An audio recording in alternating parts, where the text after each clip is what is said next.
ملك القدس وامبراطور الحمامات بالجزيره العربيه، رسول الانسانيه محمد عليه الصلاه والسلام.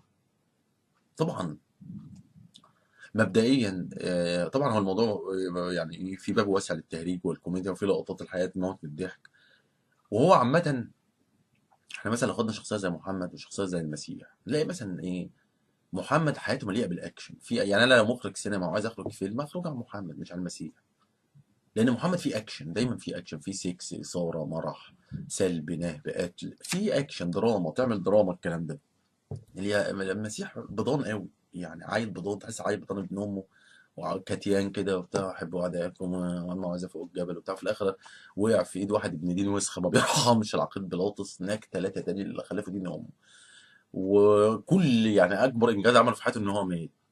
يعني ما كلنا هنموت يعني، مش انجاز ضخم يعني. المهم ما فيش اكشن، تحس كده حياته يعني. وبعدين يعني ما لحقش يتهنى في شبابه، وقوم بيلاطس كده خده على الحامي. ما يعني ايه، ما ادالوش فرصه حتى يعمل اي فيلم. فمحمد فيه اكشن، دايما حياته فيها اكشن، زي ما قلت كده، جنس، اثاره، مرح، لعب، جد، حب، سلب، نهب، قطع طرق. في حاجات تتكلم عليها. فمحمد فعلا شخصيه مثيره، مثيره بجد يعني. طبعا الكوميديا يعني، ما انا مش هي الموضوع سخريه واستهزاء يعني عافيه. لكن مثلا لما واحد زي في شيخ بقى داعيه، اللي هو ايه، بيطلع الامام بيشع من وجهه بتاع الطاقه وبتاع، اسمه محمود المصري، اللي هو ايه، بيتكلم عن القوه الجنسيه لمحمد. يقول لك القوه الجنسيه لمحمد ب 40 رجل، ومش اي رجل بقى مثلا زي الايه الفواتير اللي زي حالاتي بتاع، لا ده رجل ايه، من رجال اهل الجنه. ورجل من اهل الجنه لرجل واحد ب 100 من عينتي. فانا ايه، عشان نعرف القوه الجنسيه لمحمد، معادله بسيطه. القوة الجنسية لمحمد تساوي 40 في 100 تساوي 4000. معادلة بسيطة جدا. بس 4000 ايه، ما حدش عارف. جول بقى، نيوتن، ما حدش عارف ايه القوة دي يعني، ايه وحدتها. هل في الطول مثلا؟ يعني هو لو كان مثلا مسألة طول 4000 رجل، ده يعني اللي هو مثلا هيلف بتاعه بقى على كابل كهرباء. معلش يعني، ايه حد تهرج شويه وبتاع يعني فاهم، تخيل منظر كده، لافف بتاعه على كابل كهرباء، وهو راكب فوق الكابل بقى البكره ديت. يبقى هو قاعد في الجزيرة العربية بيعمل حمامة في الهند. يعني ايه اللي هو ايه، يعني الحمامات عن بعد زي التفجير عن بعد كده.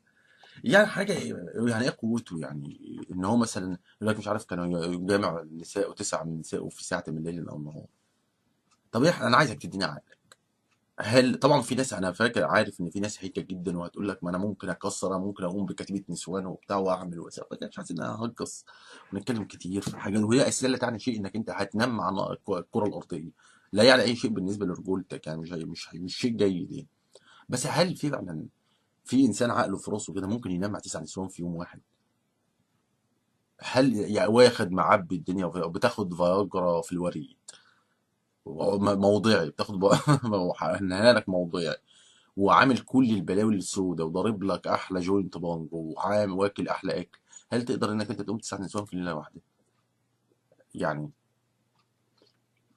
لما اتكلم عن القدره، يعني معروف ان الراجل بقى من الاخر على صريح العباره كده، الراجل بيعمل حمامه بالكون. اقعد لنا في حته ناشفه يعني، بقى لو عايز يقول لي حاجه ضريني، عايز يخش الانعاش.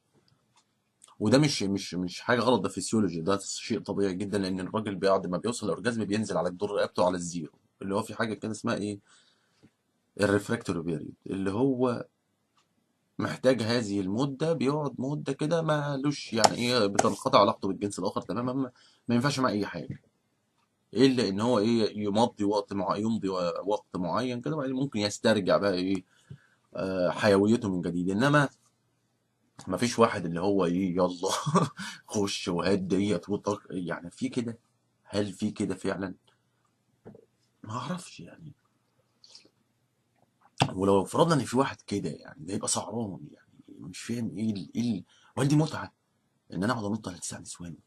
هل دي ممتعه يعني؟ ما خلاص، ما واحده كفايه، امراه واحده تكفي فعلا يعني. اعمل لك حمام وتكوم يا اخي. انما كده يعني بهذا الشكل، ما اعرفش الحقيقه. انا عايزك تقعد كانسان مسلم بجد، تقعد تفكر فيها يعني، ليه هو بيعمل كده؟ وايه اهميه انا مثلا راجل جاي يتمم مكارم الاخلاق ومش عارف اخر الانبياء ايه اهميه ان انا اعرف هذا الكلام، او ان يتم الرغي في هذا الكلام اساسا؟ ما اعرف.